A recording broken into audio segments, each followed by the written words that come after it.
Sobat Batas semua yang terkasih dimanapun Anda berada, kita jumpa kembali dalam acara Potas, ngobrol bebas tanpa batas. Masih bersama saya, Bendito Menezes. Di bulan Mei ini kita semua tahu bahwa ada satu peristiwa besar yang senantiasa dirayakan dari tahun ke tahun, yaitu Hari Kebangkitan Nasional. Terlebih lagi saat-saat ini ketika bangsa kita sedang mengalami persoalan, bangsa kita sedang terpuruk dengan peristiwa COVID-19, segala sisi kehidupan bangsa ini mengalami gangguan. Tentunya kita semua berharap bahwa momentum perayaan Hari Kebangkitan Nasional ini memberikan kepada kita semangat untuk bisa bangkit kembali menghadapi hari esok yang jauh lebih baik. Nah, untuk berbincang-bincang terkait dengan persoalan kebangkitan nasional ini, sudah hadir bersama saya di studio di Bea Cukai Atambua ini dua orang tokoh, dua orang narasumber yang luar biasa. Yang satu adalah Mas Aditya Anugrah Irawan. Ini sering memperkenalkan dirinya sebagai orang paling sangar sak-Malang Raya ya, aslinya dari Malang Raya. Barangkali karena masih punya hubungan kekerabatan dengan Ken Arok ya, sehingga beliau menjadi orang yang paling sangar sak-Malang Raya. Lalu ada juga Mas Panji Nugroho Ramadhani. Ya, ini yang punya Borobudur. Ini masih punya hubungan keluarga dengan Gunadarma, orang yang membangun Borobudur. Aslinya dari Magelang. Bagaimana kabar berdua? Kabar hari ini sangat baik. Sangat baik. Tenaga. Wah, luar biasa. Mantap sekali. Jangan grogi bro. Ini kita bicara ini di dalam disaksikan oleh Sobat Batas nih, ojo grogi lah. Kalau grogi kan kurangin itu. Ya. Siap Pak Ben. Ya. Siap. Jadi ini bukan ujian, apalagi terkait dengan apa itu tes wawasan kebangsaan. Nah, ini kita berbicara hanya tentang kebangkitan nasional dari perspektif kita, khususnya teman-teman yang lahir ya kurang lebih hampir 90 tahun setelah periode kebangkitan nasional itu. Ini kan kalau tidak salah Adit lahirnya tahun 2001, ya kan? Itu 93 tahun setelah peristiwanya. Lalu Mas Panji lahir tahun 98, berarti pas lah 90 tahun ya kan? Itu kalau dihitung-hitung kan periode yang sudah lama sekali. Nah, saya mau tanya nih, Adit tahu nggak tahun berapa itu terjadinya peristiwa kebangkitan nasional? Kebangkitan nasional itu pada tahun 1908, tepatnya pada tanggal 20 Mei. 20 Mei 1908, ya kan sudah lama sekali. Kalau Mas Panji, kira-kira apa itu? Kebangkitan nasional itu sendiri yang bisa diingat ditandai dengan apa itu? Organisasi apa yang berdiri pada saat itu? Kalau berdasarkan buku sejarah sih udah pasti yang terkenal itu organisasi Budi Utomo. Budi Utomo, oke. Berarti di kelas kalian masih dapat pelajaran sejarah ya? Masih itu Pak Ben. Bukannya udah nggak belajar sama sekali? Masih Pak Ben. Masih belajar sejarah ya? Masih. Jadi kalau misalnya kita saat ini kita mau tanya tentang tokoh-tokoh, nama-nama daerah, lagu-lagu daerah, pasti bisa ya kalau misalnya belajar sejarah, atau gimana? Ya, kalau lagu-lagu masih bisa, tapi suaranya ya itu tidak menjamin juga Pak Ben. Ya, tapi hari ini enggak lah, saya nggak akan mengajak kalian bicara tentang lagu-lagu daerah atau masalah-masalah yang lain. Kita akan fokus aja bicara tentang kebangkitan bangsa ini. Ya kan, karena begini, kadang-kala orang berpikir kan generasi-generasi yang baru ini sudah lupa dengan sejarah kan. Padahal kita tahu bahwa suatu bangsa yang besar adalah bangsa yang tidak pernah melupakan sejarahnya, jas merah, jangan lupa dengan sejarah, kan gitu. Jadi kita harus selalu ingat dengan sejarah kita. Kebangkitan nasional itu kan sebuah peristiwa yang sebenarnya sejauh yang saya pahami juga itu sangat penting. Itu menjadi tonggak di mana perjuangan bangsa kita ini terus berlanjut sehingga ada Sumpah Pemuda, lalu ada kemerdekaan, kan gitu. Tahu enggak tokohnya yang terlibat di dalam pendirian Budi Utomo itu? Mungkin sebut satu aja lah, jangan barangkali kalau banyak-banyak sudah agak gimana gitu kan. Masih ingat nggak ini? Adit? Tokohnya yang pertama ada Douwes Dekker. Douwes Dekker. Namanya Douwes Dekker itu orang mana itu? Douwes Dekker itu asal dari Belanda. Orang Belanda. Jadi orang Belanda tapi yang pro Indonesia. Pro Indonesia, gitu ya? iya. Wah, berarti kita nggak boleh juga benci-benci sama Londo, bro. Iya, ya kan? seharusnya gitu Pak Ben. Rupanya ada Douwes Dekker itu yang bisa, yang ternyata bersimpati dengan bangsa Indonesia. Lah selain itu siapa lagi?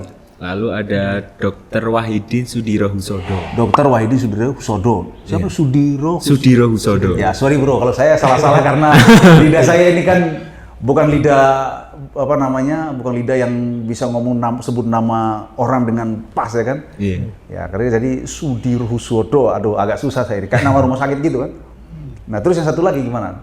Siapa lagi itu namanya? Terakhir itu Dokter Sutomo. Dokter Sutomo. Oh, jadi ternyata itu yang dua-duanya dokter ya? Iya, dokter semua. Oh, oke. Jadi saya ingat di rumah sakit di Surabaya itu ada satu rumah sakit yang besar namanya Rumah Sakit Dokter Sutomo. Itu ternyata diambil dari nama Dokter Sutomo yang pendiri Budi Utomo. Oke. Nah, sekarang kalian sendiri sebagai generasi muda, ini kan masih muda-muda kan? Nah, kalau misalnya melihat situasi bangsa kita saat ini banyak problem ya. Yang paling hit sekarang kan masalah COVID-19 misalnya. Salah satu cara kita untuk bisa turut serta supaya problem ini segera teratasi menurut kalian apa misalnya? Saya mulai dari Panji dulu deh. Kalau menurut saya sih sebagai warga negara yang baik, ya mengikuti arahan dari pemerintah bahwa kita harus tetap melakukan protokol kesehatan dimanapun. Lalu juga meskipun kita sedang dalam kondisi pandemi seperti ini, tetap selalu bekerja secara optimal ya supaya kita tuh bisa berekspresi terhadap apa yang ingin kita capai. Oke. Kalau misalnya Adit sendiri? Saya menambahkan dari Mas Panji barusan, selain dari diri sendiri mungkin ke orang lain juga kita perlu peduli satu sama lain. Semisal menghadapi pandemi ini kita menerapkan protokol kesehatan tak hanya pada diri sendiri tapi pada orang lain juga. Selain itu kita perlu mengikuti aturan yang ada supaya keadaan bisa lebih baik dari sebelumnya. Ya, itu memang betul, kita harus seperti itu ya. Tapi kalian lihat faktanya bagaimana kira-kira menurut kalian saat ini, kira-kira masyarakat apakah sudah sangat antusias untuk ikut untuk mendukung program pemerintah dalam rangka untuk mengatasi pandemi ini atau bagaimana sejauh ini? Kalau sejauh ini sih mungkin karena pandemi ini sudah berlanjut sudah sekian lama, mungkin ya lama-lama masyarakat ini mulai berkurang ya kesadarannya. Tapi ya bukan berarti seluruh masyarakat itu berkurang juga, tapi tetap aja kita sebagai orang muda ini selalu aware terhadap apa yang dimintakan pemerintah bahwa kita harus selalu tetap menetapkan protokol kesehatan di mana. Oke, itu terkait dengan pandemi COVID-19 ya. Tapi problem kita kan sebenarnya hari-hari ini bukan saja itu. Banyak sebenarnya problem kita. Misalnya sekarang ini kan yang lagi ini masalah ada radikalisme, ada disintegrasi, ada intoleransi misalnya. Nah, kalau misalnya terkait intoleransi misalnya sebagai generasi muda, kira-kira peran kalian untuk bisa mendukung program pemerintah untuk mengatasi persoalan ini seperti apa kira-kira? Bisa nggak ini kan? Ya. Kalau menurut saya, terutama untuk saran saya untuk menghadapi intoleransi ini kita kembali lagi ke Pancasila, sila ketiga Persatuan Indonesia. Kita harus bersatu sebagai warga negara Indonesia, sebagai rakyat Indonesia, bukan mengutamakan sifat kedaerahan kita. Karena dulu kita dijajah karena kita masih merasa kalau kita berasal dari daerah-daerah tertentu, bukan dari satu kesatuan warga. Wow, ini yang saya suka nih ya kan. Ternyata pikiran saya bahwa orang generasi milenial itu sudah tidak terlalu peduli dengan sejarah atau masalah kebangsaan tuh, ternyata jawaban Adit itu sangat tak gitu ya. Jadi kita kembali pada sila ketiga ya gitu ya, Persatuan Indonesia. Kalau Mas Panji sendiri bagaimana? Tadi kan kita masalah intoleransi. Ini misalnya masalah ya sekarang ini kan ada disintegrasi atau misalnya separatisme atau orang-orang yang mau melepaskan diri kah atau ada problem apapun itu, kira-kira menurut Mas Panji gimana itu caranya untuk bisa menyadarkan masyarakat? Ya, kalau menurut pendapat saya sih disintegrasi mungkin itu karena ketidakpahaman situasi di daerah-daerah tertentu mungkin ya. Mungkin merasa bahwa daerah tertentu itu merasa dikucilkan dibandingkan dari daerah-daerah lain. Tapi kan sebenarnya pemerintah itu juga pasti selalu memperhatikan seluruh daerah di Indonesia. Pasti akan ada selalu upaya supaya mensejahterakannya itu ke semua rakyat, gak cuma ke daerah-daerah tertentu. Berarti kita bicaranya keadilan gitu ya, keadilan sosial. Betul, sila keberapa itu Mas? Keadilan sosial itu sila kelima Pak Ben. Sila kelima, luar biasa. Ya kita kan ngecek gini siapa tahu ngomongnya berapi-api ya kan. Semangat sekali bahwa ini harus begini, ternyata ditanya sila keberapa? Sila jadi ketahuan. Berarti yang tadi sila ketiga, lalu sila kelima. Jadi persatuan lalu keadilan. Kita perlu pertama-tama itu perlu kita bersatu dulu. Dalam persatuan itulah kemudian kita akan mewujudkan keadilan sosial. Jadi jangan lupa yang satu mengatasi misalnya intoleransi, kita jangan berpikir daerah-daerah parsial-parsial, kita harus berpikir dalam satu kerangka kebangsaan Indonesia, persatuan. Yang satunya lagi juga sama, berangkatnya tadinya sebenarnya sama-sama daerah ini lebih dari ini, daerah ini merasa diperhatikan, ini tidak, ya kan? Tapi kita lebih pada keadilan semua. Ya agak susah sih sebenarnya mewujudkan keadilan, karena kadang-kala itu keadilan bagi satu orang bisa jadi ketidakadilan bagi orang lain. Iya. Ya, sehingga dulu itu seingat saya dulu namanya pembangunan itu tidak ada pembangunan yang berkeadilan, tapi pemerataan pembangunan. Jadi kalau merata itu masih gampang lah diukur. Keadilan itu agak susah, bro. Iya. Kan gitu. Jadi kita harus melihat segala situasi itu perlu dengan kacamata yang tidak selalu harus hitam dan putih, kan gitu. Itu persoalan yang dihadapi bangsa kita sampai hari ini. Lah kalian sendiri kadang-kala kan begini, untuk mempengaruhi orang itu kan sebenarnya harus mulai dari diri kita sendiri nih. Sebagai generasi muda, sebagai pemuda masa kini, ya yang boleh dikatakan itu kalian hidup di zaman dimana sudah jauh sekali dari peristiwanya kan. Jadi peristiwanya itu sudah terjadi 90-an tahun yang lalu baru sekarang ini ditanyakan tentang masalah kebangkitan bangsa. Menurut kalian saat ini apa hambatan terbesarnya untuk kita bisa bangkit? Ya, kan sebentar lagi mungkin 100 tahun kan? Tahun 2000 berapa itu? 2000 ini sudah 2008 ya? 2008 kemarin itu sudah 100 tahun. Berarti kan ini udah lama sekali.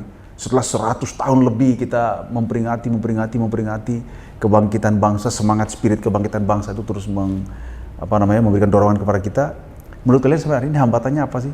Masih ada hambatan nggak yang membuat sehingga bangsa kita walaupun bangkit tapi tidak bangkit banget? Gitu. Gimana?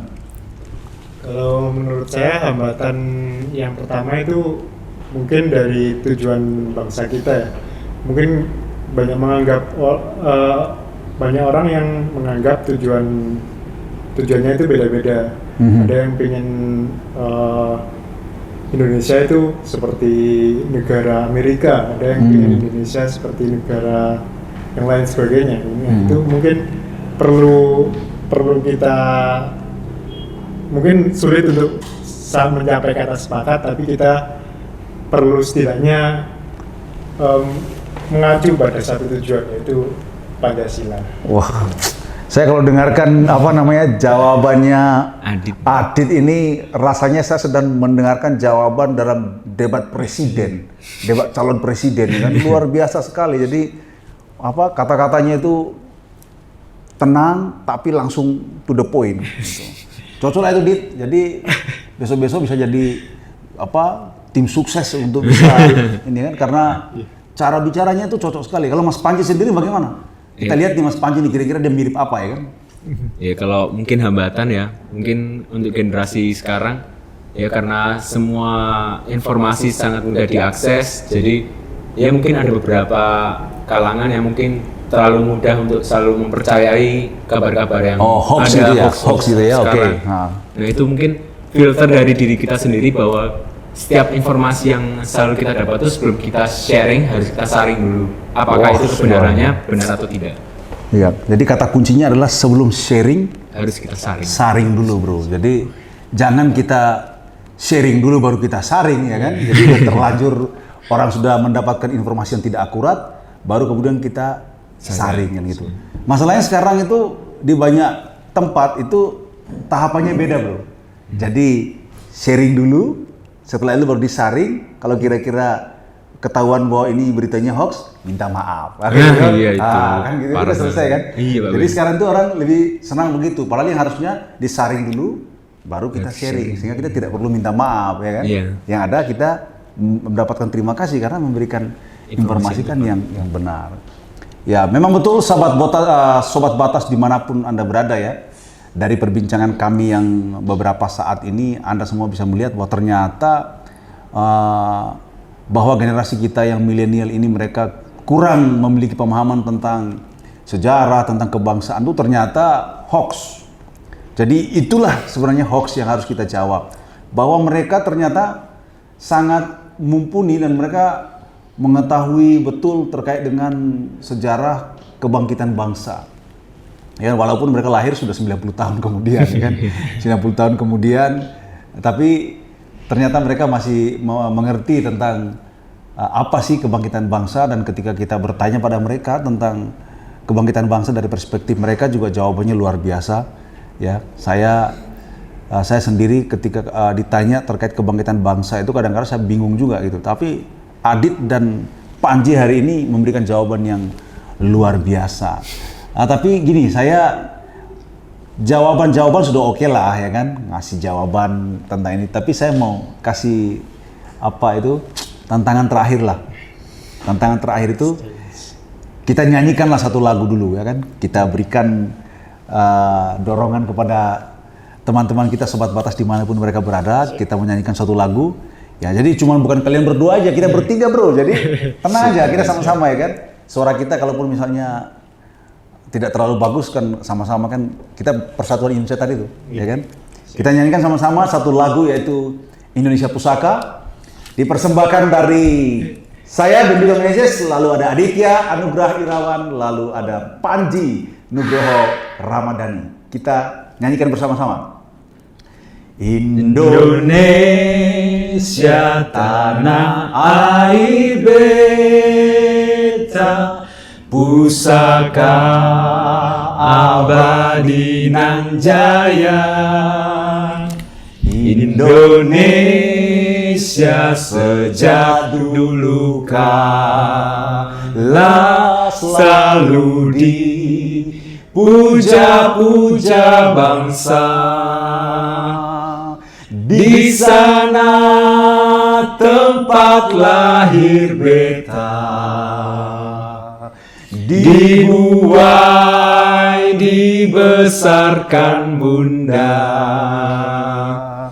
tempat berlindung di hari tua, sampai akhir menutup mata. Luar biasa. Demikian Sobat Batas, satu persembahan lagu Indonesia Pusaka yang boleh kami nyanyikan untuk bisa memberikan kepada kita sebuah dorongan untuk kita semua mencintai Indonesia Pusaka, tempat di mana kita akan tinggal untuk waktu yang lama sampai akhirnya menutup mata. Dan perjumpaan kita pada saat ini bisa juga memberikan kepada kita sebuah pemahaman bagaimana cara kita untuk mencintai Indonesia ke depannya. Sekali lagi terima kasih untuk kebersamaan kita di dalam acara Potas, ngobrol bebas tanpa batas. Sampai jumpa di lain kesempatan. Terima kasih. Terima kasih ya Adit. Terima kasih Pak Ben. Terima kasih Pak Ben.